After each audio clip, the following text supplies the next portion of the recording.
Piedra, the Spanish word for rock.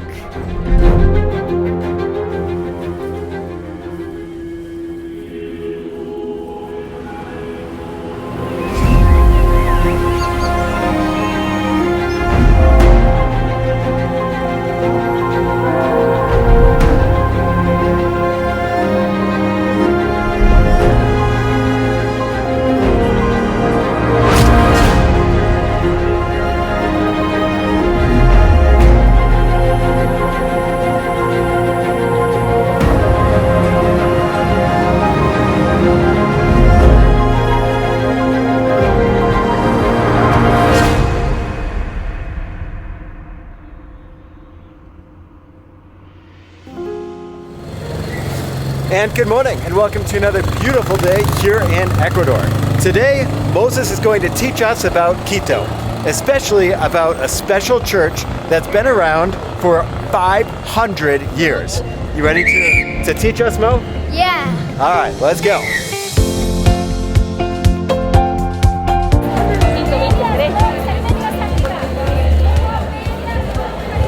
And welcome to one of the most historic churches in all of Ecuador. Right now, right behind me, this church was built in 1534. Well, it was founded in 1534. 1535 they started building it, and it took them 70 years just to build like the base of this building. And my goodness, after 100 years, so you're talking 1635, it looked something like this. It's as big as 6 football fields. Like, it is massive, with this convent right behind me as well. And inside, you can see the mixture between the Europeans, that if you didn't see my video about Quito, go check that one out to see about how it was founded and things like that.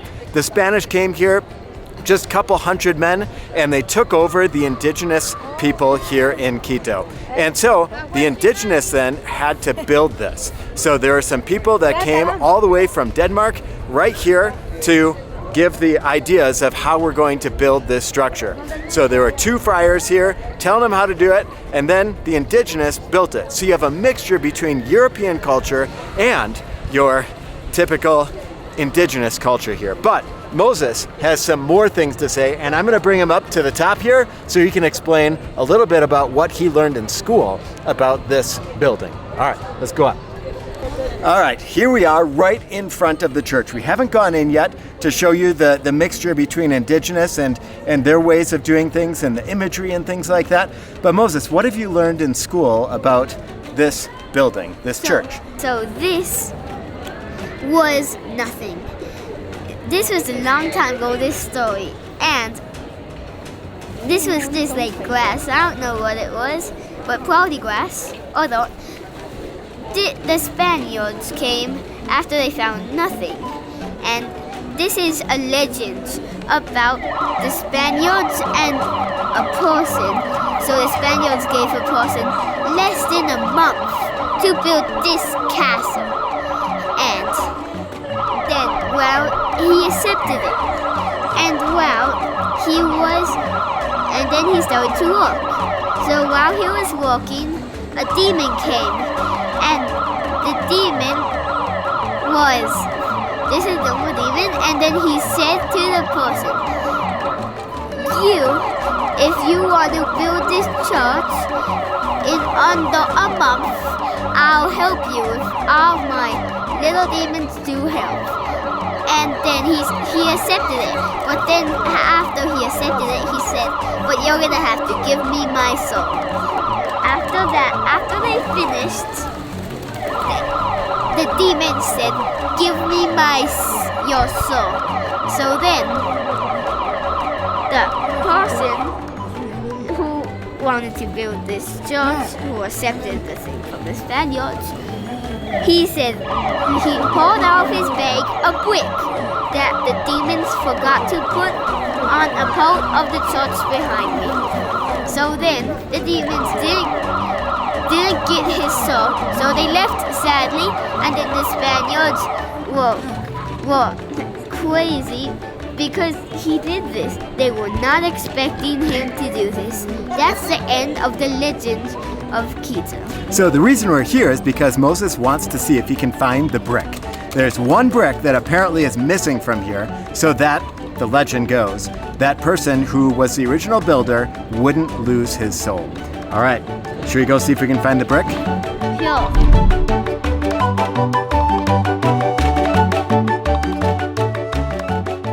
Out of respect for everyone who's praying and just having some personal time with God inside of the church, I thought that I would just talk about what we saw right here at the entrance. So at the entrance, this is where that missing brick is supposed to be. So we looked around everywhere. Moses, did we see it? Nope.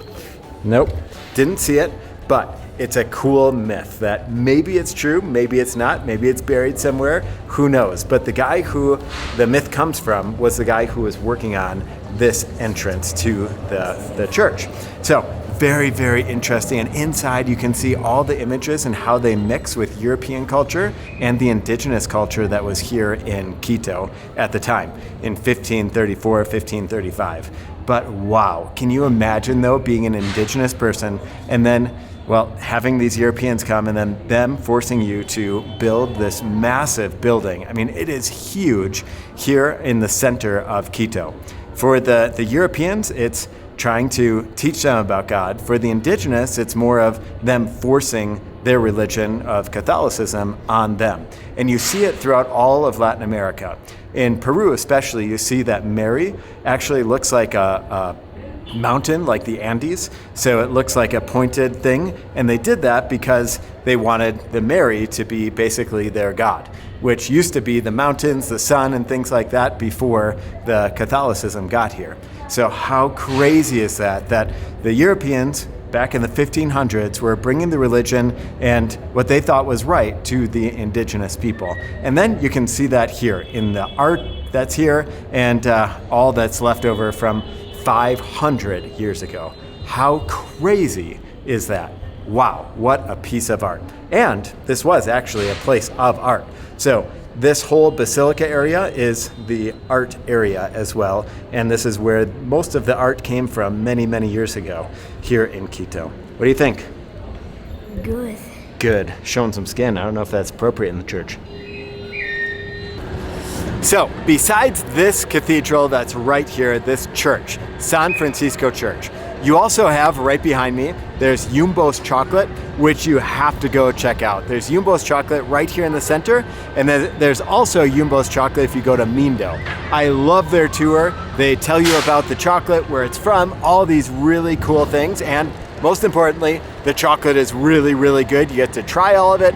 You get to have a brownie if you pay a little extra here, and a hot chocolate, which you need some sugar for, because here it's just chocolate and milk, and then you can add your own sugar, which is so good. What do you think? And the coffee is like 100% chocolate.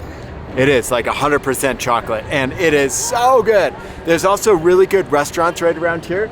There's a restaurant right there that's right next to Pacari, which is another great chocolate place to go to.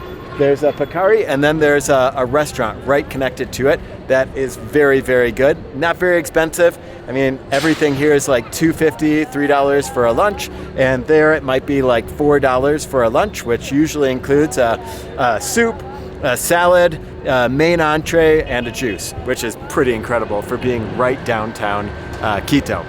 So from right here, also, I finished a huge race, 30-kilometer mountain race, like running race through the mountains. And what a cool event that was. If you haven't seen that video, you can check that out now. And Moses, anything else about the church that you learned at school? Nope. Anything about this area that you want to share?